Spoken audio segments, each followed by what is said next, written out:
We all have a pretty big responsibility when it comes to this. The most important thing is awareness of what foot and mouth disease is and awareness of what you would do. I liken it to when our kids go to grade 1, we tell them to stop, drop, and roll in a fire. Stop, don't move anything, phone your veterinarian, and get them out to look at this if there's a suspicion. They will then report it to the Canadian Food Inspection Agency or the CFIA. If we can stop that fire from moving, that's the most important thing. Beyond that, I think it's really important for producers to be thinking about biosecurity preparedness. A lot of the biosecurity pieces that would be put in place for an operation that was actually infected, they're not things that we can do all day, every day. But being prepared and having thought through them in advance is really critical. So where the return on investment is for producers with biosecurity is really putting in place stopgaps that stop the transmission of endemic disease into their herd. Then they make more money every day by doing that, and they're protecting themselves against that sort of big what-if risk of FMD. The last thing that producers can really think about is keeping the appropriate records. So the biggest one is animal movement. What animals have come onto your farm? Where did they come from? What animals have left your farm? Where have they gone? So that we could do that traceability very quickly. Cattle move a lot. We need to be sure that everybody is on the same page. And that's right across Canada. The possibility of a lot of cattle being in contact with something at the same time is there. You know, things happen. You might not know that you came in contact with something overseas. You might not know that you sat beside somebody in a plane that maybe had something on their clothes that you end up bringing home. We're talking about it more and more because the possibility of it coming to fruition is maybe closer and closer. I know it was 1952 since the last case. So that's a pretty good shot. We've kept clean for a long time.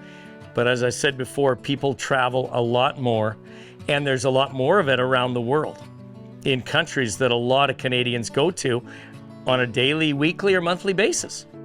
Because this virus is endemic in many, many countries, we need to think about international travel. If you're going places, Canadian Cattle Association has sort of a checklist of things to do. So if you're traveling internationally, that's an easier one. You can take responsibility for yourself. But what about those international visitors? So asking them to wear disposable boot covers, asking them to not have direct contact with the cattle, making sure that the vehicle they came in was washed and disinfected. Foreign workers should be taking the same precautions that you would have taken if you came from an infected country. But in addition, let's make sure that they're not bringing food products home. From a financial aspect, what makes us vulnerable is our high reliance on export markets. So many other countries could they say they could eat their way out of the problem. We can't. The other thing that makes Canada vulnerable is that we have some areas with very high livestock density. If the virus were to get into those areas, the ability to control would be very, very hard. I think the last thing that maybe makes us vulnerable is we have a lot of cloven-hoofed wildlife, and we don't yet really understand the role that they may or may not play. Because this virus can spread so fast and in so many ways, Canada has invested substantially in our vaccine bank. And so the vaccine bank is a bit of a misnomer.